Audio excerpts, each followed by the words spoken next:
So, spoiler alert, but coming up later today on Comic Class, we're going to be talking all about Flash Wars, which is wrapping up today in issue number 50. However, this isn't Comic Class. This is Thorgi's Picks, the show where I come in here and give you a quick comic book recommendation, and then I put a link in the description down below of where you can find it on Amazon, and if you buy that book through Amazon, or if you just buy anything else on Amazon, as long as you start by going through that link, we get a small cut of the profits. So I figured, since we're talking about Flash number 50, and about the whole Flash Wars storyline, why not pick out what is quite possibly my favorite Flash story of all to spotlight today?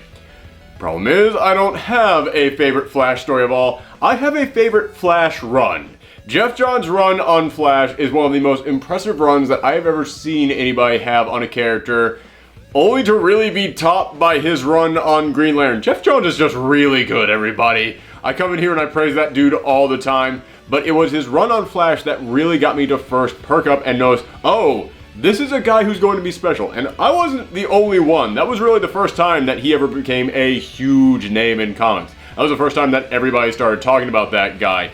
Probably even more than when he was working on the Avengers before that. That's how good his Flash run was.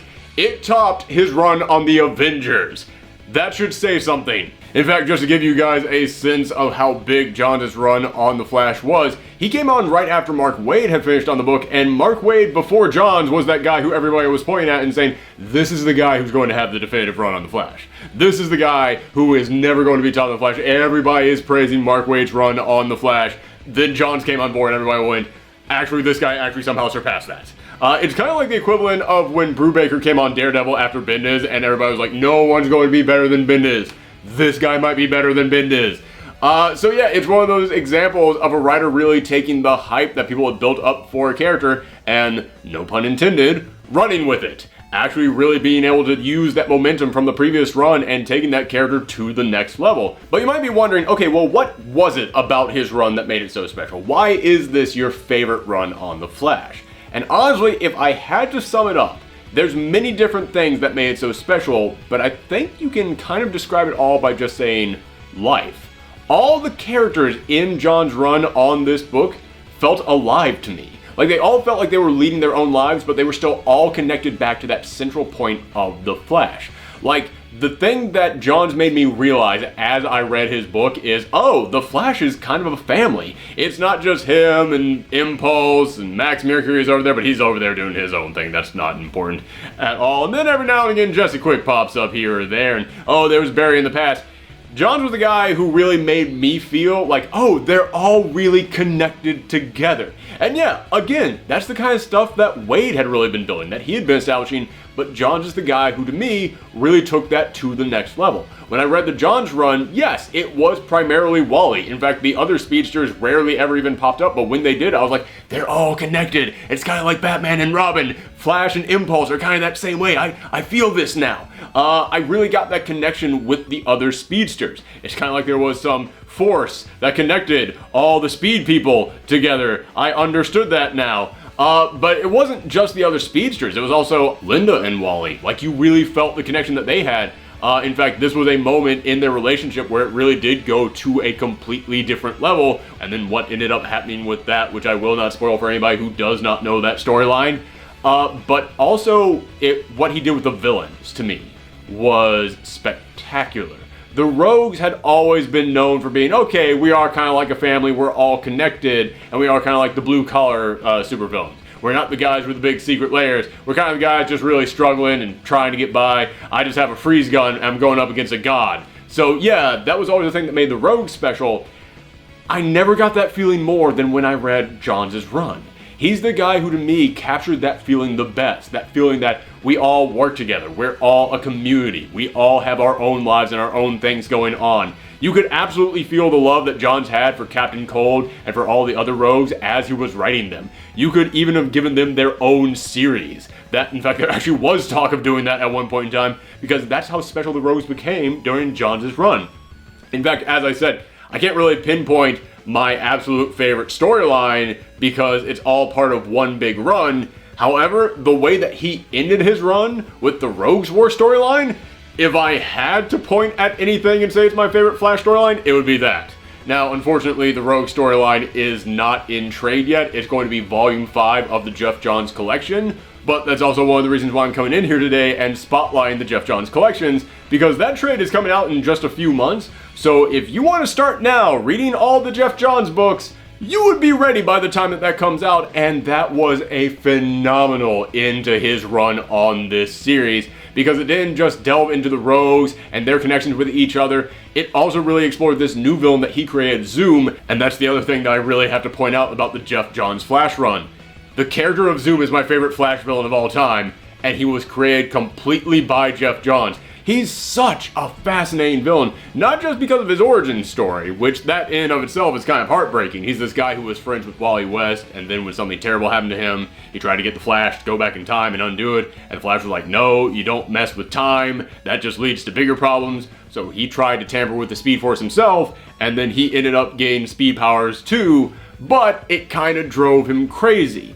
And the reason why I say he's such a fascinating character isn't just because of that origin story, but it's also because of his motivations, his presentation, and his execution. When it comes to his presentation, yeah, the Speed Force is messing with him at all times, so he is constantly speeding up and slowing down. So sometimes he'll be talking and all of his words are just mashed together. Sometimes you can't even make out what he's saying, but then other times he'll slow down. And as I read that, it always to me just felt kind of like a Cronenberg Flash villain. Like, in my mind, I could see this guy like tweaking at quick speeds, but then all of a sudden just moving in slow motion and then going very fast again.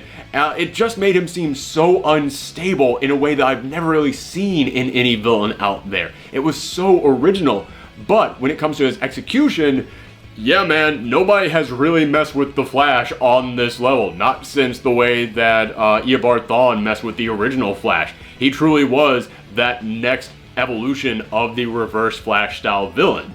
He came in here and again, I'm not going to spoil it, go and read the book yourself, but he did some stuff that is truly just messed up. He did some things that really would make you gasp and go, did they actually just do that in this Flash book? Oh, I was not going into this book expecting that. But the other thing that I loved about Zoom was his motivation.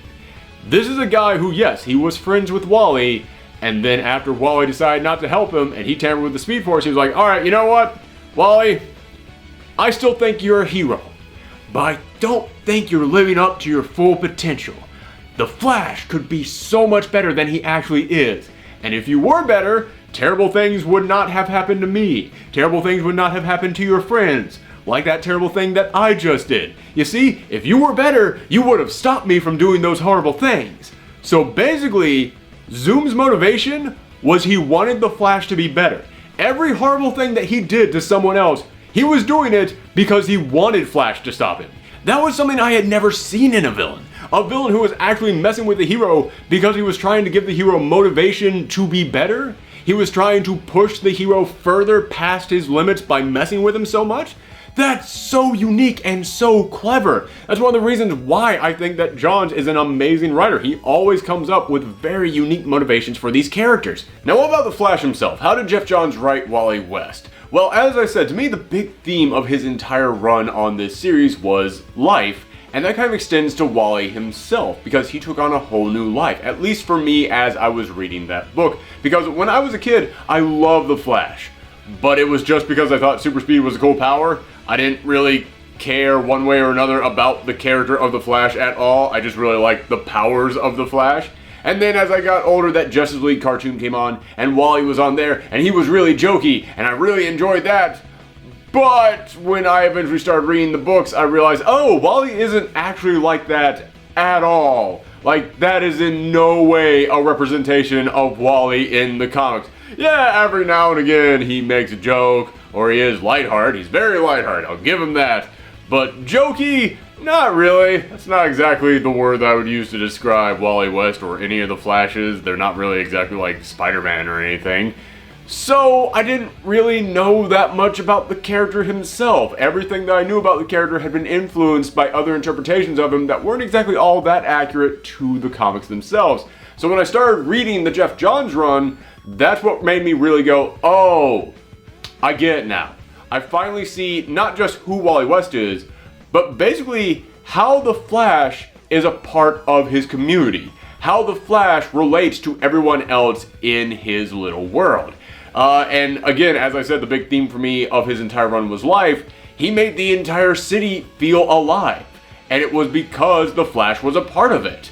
There is this great moment in one of the issues in which it opens up by going, Superman flies over people, Batman hides from people, Wonder Woman preaches to people, but the Flash runs side by side with people. The Flash is on the ground, he's on the street with other people, he sees them all up close. I went, oh, I get it now. I get what makes the Flash special. And again, it's all because of this run. So yes, as I said, DC has taken the entire Geoff Johns collection and they have been putting them into trades. Every single volume is over 10 issues long, and normally it would sell for $24.99, but if you go through the link on Amazon, you can get the physical copy for around $16 each, or you can get the digital version through Kindle and Comixology for only about $11 each. Again, that's basically $1 per issue, so that is a great deal. So if you have always wanted to jump into the Geoff Johns collection, if you have always heard how great it was and you've always wanted to check it out for yourself, now is a perfect opportunity to do that. So as I said, you can find that in the description down below, and I will put a link to where you can find Volume 1, but if you don't want to mess with all the stuff in the beginning, if you just want to go, hey, you mentioned this guy Zoom, when does he pop up? He pops up in Volume 3. So I'm also going to put a link to Volume 3 because I know there's some people out there, especially with what's going on in Flash War, who are like, yeah, I just want to find out more about this Zoom guy. So I will just put a link down there of where you can find that as well. But if you buy any of those trades or just anything else on Amazon, you don't even have to buy those trades. You can just buy anything on Amazon. A hot water heater, an air conditioner. Why would you need a hot water heater in the middle of summer? We're in the middle of a heat wave right now. You don't need more heat. You need an air conditioner. You want to buy an air conditioner? You can do that going through the links I'm putting down below. And if you buy anything on Amazon, starting with those links, we will get a small cut of the profits. Thank you guys very much, and come back later today as we will be talking about the Flash War event and its giant big finale. Thanks for tuning in, everyone. Come back next time. Bye.